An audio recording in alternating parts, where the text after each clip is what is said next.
हमारे सहयोगी सौरभ हमारे साथ लाइव जुड़ चुके हैं। सौरभ, आज जो विरोध प्रदर्शन की तस्वीरें दिखी, ऐसा लगा जंग का अखाड़ा बन गया है। दोनों ही पार्टी के कार्यकर्ता कैसे एक दूसरे पर लाठी डंडे बरसा रहे हैं, जरा आप ये बताएं, अभी क्या वहां पर मामला शांत हो चुका है और किस तरह से बताया तो ये जा रहा है कि भारी नुकसान भी हुआ है कांग्रेस दफ्तर में।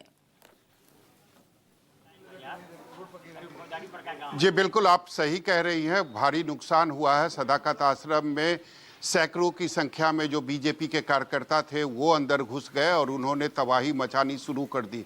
जो हाथ लग रहा था उसी को वो लोग तोड़ रहे थे। और सदाकत आश्रम में पहली बार, या हम ये कहेंगे कि बिहार में पहली बार ऐसी घटना घटी है जब कोई दूसरे पॉलिटिकल पार्टी के कार्यकर्ता किसी राजनीतिक कार्यालय में घुसकर तोड़फोड़ किए हैं। इसके पहले आरोप प्रत्यारोप का दौर कई बार चला है, लेकिन ये पहली बार हुआ है जब बीजेपी के कार्यकर्ता जो हैं वो सदाकत आश्रम में घुसकर उन्होंने तोड़फोड़ की है। हालांकि सबसे बड़ी बात है कि जिस तरीके से आपत्तिजनक शब्द का इस्तेमाल दरभंगा के मंच पर किया गया था वो कहीं से उचित नहीं है, लेकिन पुलिस ने अपनी कार्रवाई पूरी की है।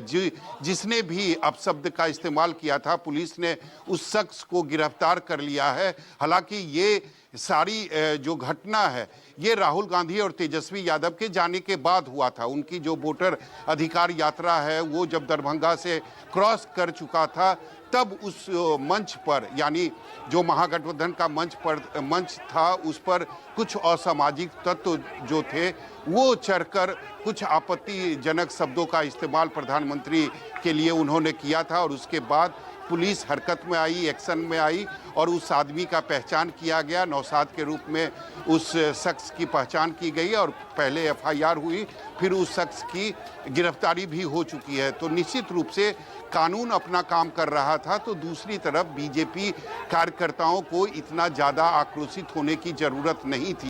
और वो भी तब जब पूरा जो कांग्रेस के कार्यकर्ता हैं, नेता हैं, वो वोटर अधिकार यात्रा पर निकले हुए हैं। यानी पटना का जो सदाकत आश्रम उनका कार्यालय है वो पूरी तरीके से बंद था। उसी बीच आज सैकड़ों की संख्या में जो बीजेपी के कार्यकर्ता थे वो सदाकत आश्रम में घुसे, नारेबाजी करने लगे और आक्रोशित होकर उन्होंने जो बिल्कुल सौरभ, प्रदर्शन के और भी तरीके हैं, लेकिन जो तस्वीरें आज सामने आई अपने आप में एक सवाल उठता है कि क्या प्रदर्शन इस तरह से भी किया जाता है।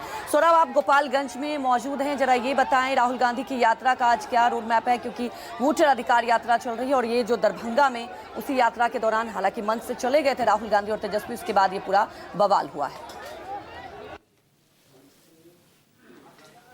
जी बिल्कुल, राहुल गांधी तेजस्वी यादव की जो वोटर अधिकार यात्रा चल रही है उसका आज 13वां दिन है और आज यात्रा की शुरुआत जो है वो बेतिया से हुई है। और बेतिया से होते हुए अभी कुछ ही देर के बाद पूरी यात्रा, यानी राहुल गांधी की जो पूरी टीम है, तेजस्वी यादव की जो पूरी टीम है वह कुछ ही देर में अब गोपालगंज पहुंचने वाली है। और उसके बाद आज सिवान में जाकर यात्रा आज खत्म हो जाएगा। यानी 13वें दिन का यात्रा जो है वो आज खत्म हो जाएगा और कल फिर से, यानी 14वें दिन की जो यात्रा है वो छपरा से फिर से शुरू होगा। लेकिन सबसे बड़ी बात है कि निश्चित रूप से कार्यकर्ताओं में एक खासा उत्साह पूरे यात्रा के दौरान देखा जा रहा। आप यहाँ भी देख सकते हैं कई कार्यकर्ता हैं जो इस वक्त खड़े हैं अपने नेता राहुल गांधी, अपने नेता तेजस्वी यादव के स्वागत के लिए। मैं दिखाना चाहूँगा कि सभी लोगों ने टी शर्ट पहन रखा है, उजले रंग की टी शर्ट है और उस पर लिखा हुआ है हम तेजस्वी लोग।